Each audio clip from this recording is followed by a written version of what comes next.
Jay Good Patriot here. Um, Judge Patrick Fiedler made a ruling on drinking milk in Wisconsin. Um, do the research, man. I'm just going to do a quick video about this. I just came across this article. Um, it was recommended by somebody else, and I'm really exhausted, so I'm sorry about the whatever. But all right, so this was a clarification letter that he sent to clarify his rulings, and I'm just going to read a couple of things here. Um, the article states, in response to a request from the Farm to Consumer Legal Defense Fund, the judge issued a clarification of his decision last week regarding his assessment of the constitutionality of food rights. The judge expanded on his original statement that such constitutional issues are wholly without merit.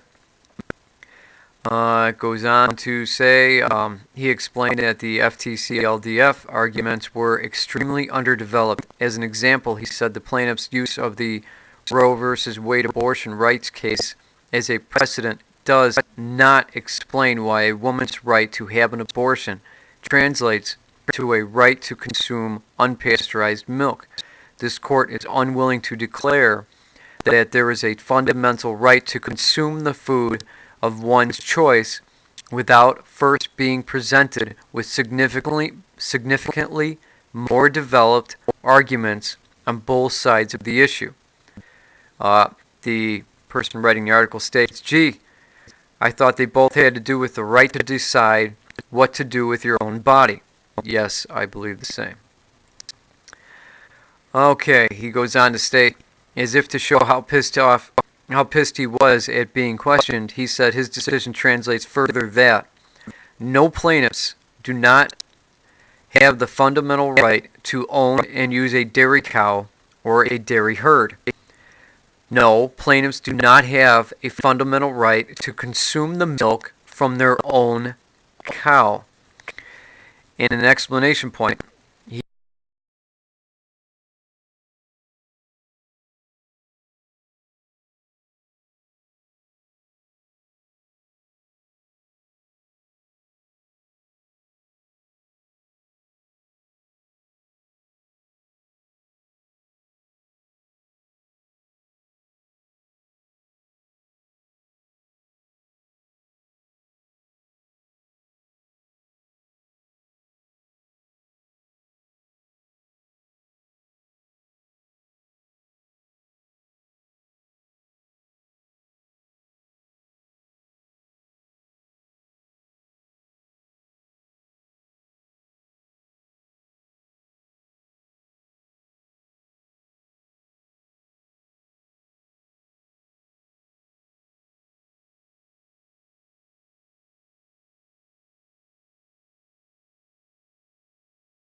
he added this to his list of no-nos.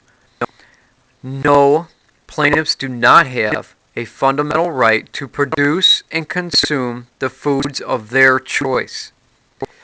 Now, I know a lot of people don't like Nut and Fancy, but I like the guy. He's got a phrase that he uses quite often, and that is unintended consequences. You know, I've never heard that before watching these videos, and I always teach my kids to, you look out for the consequences. Every decision you have has consequences, and you have to think about what those consequences are. And for instance, you do something good for somebody, for a single person. You do something good for your neighbor. Wow, you didn't think that it would bring so much harm to the rest of his family or her family, whatever the case may be. You didn't think it through. So yeah, consequences, unintended consequences. Um, this is why people use the term sheeple, and they refer to American citizens as sheep, because there are a lot of people that are going to read this and they're going to say, "Oh, you know that makes sense." Because how do you know that cow's healthy? Did you do the testing? Did you feed it the right drugs? How do you know the food in your garden is good? Did you use the specified FDA approved fertilizer? Whatever. there's a lot of people that are going to look at this and they're not going to think that the long life traditions of growing a garden with your family is affected by this. Absolutely, wholeheartedly affected by this. So, if this guy had it his way,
all of America decides that cheeseburgers are the healthiest thing to eat.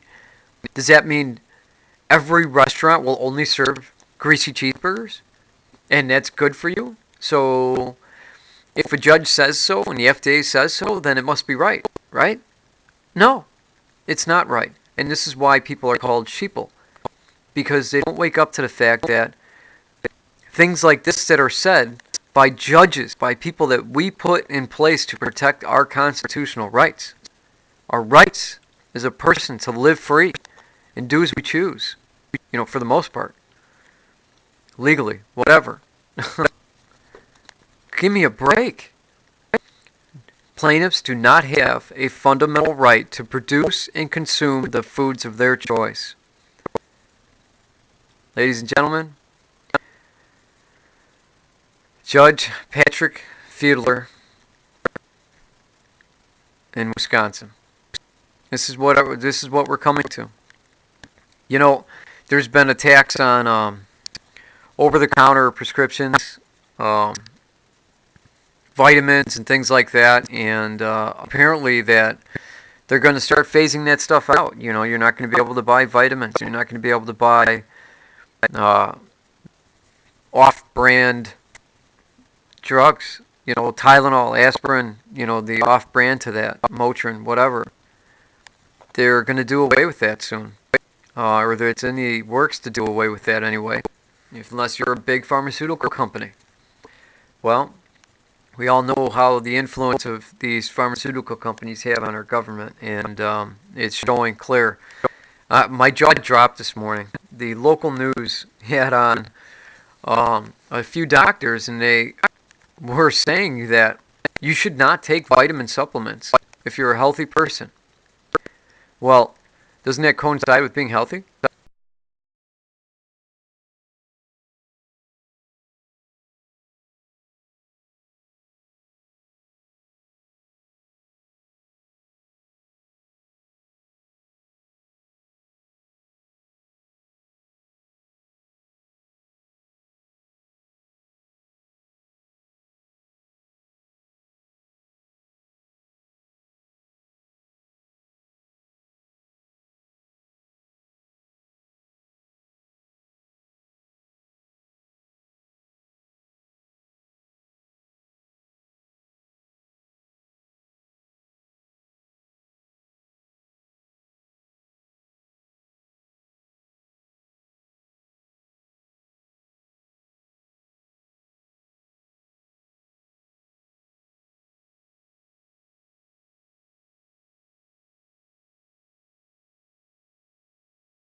You know, if you want to take a vitamin supplement every day and you're a healthy person, well, if you don't take that vitamin supplement every day, doesn't that kind of play into being a healthy person every day? And shouldn't you just have the right to do it? Why not? Why can't you? Why can't you grow a garden to be healthier? Because you don't want to consume all these drugs that they want to put in our fertilizers, in our insecticides. You know, I'm at a loss for words right now over how this could be allowed to go on. If you were a fellow judge, if you were above this guy, how could you possibly read this or hear of what this guy did and say, oh, that's a great ruling.